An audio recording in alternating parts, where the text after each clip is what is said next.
चिराग पासवान भी बिहार में नीतीश कुमार वाली प्रेशर पॉलिटिक्स शुरू कर चुके हैं और बीजेपी के साथ साथ इंडिया ब्लॉक का विकल्प भी खुला रखा है। एनडीए में चिराग पासवान की जो शर्तें हैं, तेजस्वी यादव उससे ज्यादा देने को तैयार है। बीजेपी ने इधर नाराज किया तो उधर के दरवाजे खुले रखने का विकल्प खुला रखा है चिराग पासवान ने। सवाल है कि चिराग पासवान के पिता रामविलास पासवान को लालू यादव राजनीतिक के मौसम वैज्ञानिक बताते रहे, बिल्कुल वैसे ही जैसे नीतीश कुमार को पलटू कुमार कहते रहे। हालांकि अब लालू यादव के रुख में काफी बदलाव महसूस किया जा रहा है, तभी तो महागठबंधन छोड़कर एनडीए में चले जाने के बाद भी नीतीश कुमार के लिए दरवाजा खुला रखा है, और ठीक वैसे ही जैसे ये दरवाजा चिराग पासवान के लिए भी खुला हुआ है। नीतीश कुमार को तो प्रधानमंत्री नरेंद्र मोदी के सामने बार बार सफाई देनी पड़ रही है कि अब वो कहीं नहीं जाएंगे, लेकिन चिराग पासवान ऐसा बिल्कुल नहीं कर रहे हैं और तेजस्वी यादव के साथ हाथ मिलाने का विकल्प भी खुला रखा हुआ है। चिराग पासवान और तेजस्वी यादव की थोड़ी बहुत करीबी तो 2020 के बिहार चुनाव के दौरान भी महसूस की गई थी। असल में वो साल चिराग पासवान के लिए बेहद खराब रहा। पिता का साया हट जाने के बाद बीजेपी ने भी नीतीश कुमार के दबाव में हाथ खींच लिए। चिराग पासवान खुद को मोदी का हनुमान बताते रहे,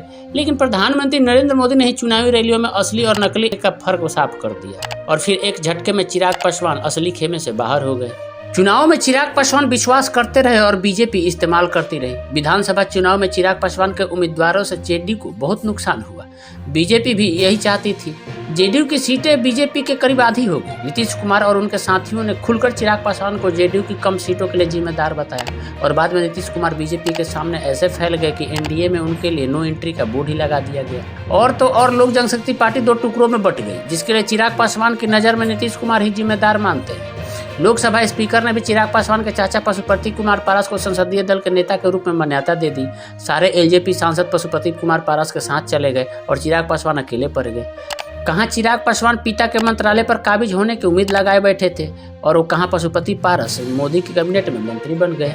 2019 के लोकसभा चुनाव में एलजेपी अपने हिस्से में अब सभी 6 सीटें जीती थी और इस बार भी एनडीए में चिराग पासवान का उन्हीं सीटों पर दावा है। शर्त यह भी है कि हाजीपुर उनके पिता का चुनाव क्षेत्र रहा है, लिहाजा वो भी उनको चाहिए और वहाँ का उम्मीदवार भी वो खुद ही तय करना चाहते हैं। पशुपति कुमार पारस फिलहाल हाजीपुर से सांसद है और वो सीट छोड़ने को तैयार नहीं है, क्योंकि उनका दावा है कि रामविलास पासवान की राजनीतिक विरासत का पहला हक उनका ही है। बेटा होने के नाते संपत्ति के वारिस भले ही चिराग पासवान क्यों ना हो, बीजेपी के लिए फिलहाल सबसे ज्यादा मुश्किल लड़ाई सुलझाना हो रहा है। लोकसभा चुनाव 2024 के पहले मौके की नजाकत को देखते हुए चिराग पासवान की तरफ इंडिया गठबंधन की तरफ से चारा फेंका गया है और बताते हैं कि चिराग पासवान ने भी मुंह नहीं मोड़ा है। लालू परिवार भी अभी नाउम्मीद नहीं है और बिहार में एलजेपी की मौजूदा सीटों से ज्यादा के अलावा यूपी में भी 2 सीटों का ऑफर किया गया है। बिहार का 6% वोट बैंक फिलहाल चिराग पासवान के साथ है। यही बात ताउम्र उनके पिता रामविलास पासवान को भी ताकतवर बनाए रखी। पिता और पुत्र की राजनीति में थोड़ा फर्क जरूर नजर आता है और हो सकता है कि चिराग पासवान के मन में भी कहीं हो कि उनके पिता कभी बिहार का मुख्यमंत्री नहीं बन सके। असल में रामविलास पासवान हमेशा ही बिहार के बल पर दिल्ली की राजनीति की, लेकिन चिराग पासवान पिता के चले जाने के बाद लगातार बिहार पर ही फोकस है, बल्कि बिहार में जमे रहने की भी कोशिश करते हैं। वैसे भी चाचा पशुपति पारस के दिल्ली में धोखा देने और पिता को मिले बंगले से बेदखल हो जाने के बाद चिराग पासवान के पास बिहार में बने रहना कहीं ज्यादा जरूरी थी। आखिर एलजेपी का सपोर्ट बेस भी तो बचाए रखना था और वही सपोर्ट बेस है जो आज की तारीख में बिहार की राजनीति में किंग मेकर तो नहीं, लेकिन गेम चेंजर तो बना ही दिया है। 2020 के बिहार विधानसभा चुनाव में चिराग पासवान ने जमीन पर तो यह बात साबित ही कर दिया था। तो वो बिहार के विकास की बात करते हैं और युवा समर्थकों के बीच एक उम्मीद भरे भविष्य का सपना दिखाते हैं। ऐसे में ये तो साफ हो ही चुका है कि जिसके साथ रहेंगे फायदे में वही रहेगा। नीतीश कुमार भी तो ऐसे ही करते रहे। नीतीश कुमार की राजनीतिक ढलान पर है, लेकिन चिराग पासवान के सामने तो अभी पूरा लंबा वक्त है। नीतीश कुमार और चिराग पासवान की तकरार तो पहले से ही थी, लेकिन 2020 के बिहार विधानसभा चुनाव में बढ़ गई और बिहार विधानसभा में तो हाल ही हो गया कि चिराग पासवान को मैदान में अकेले उतरना पड़ा।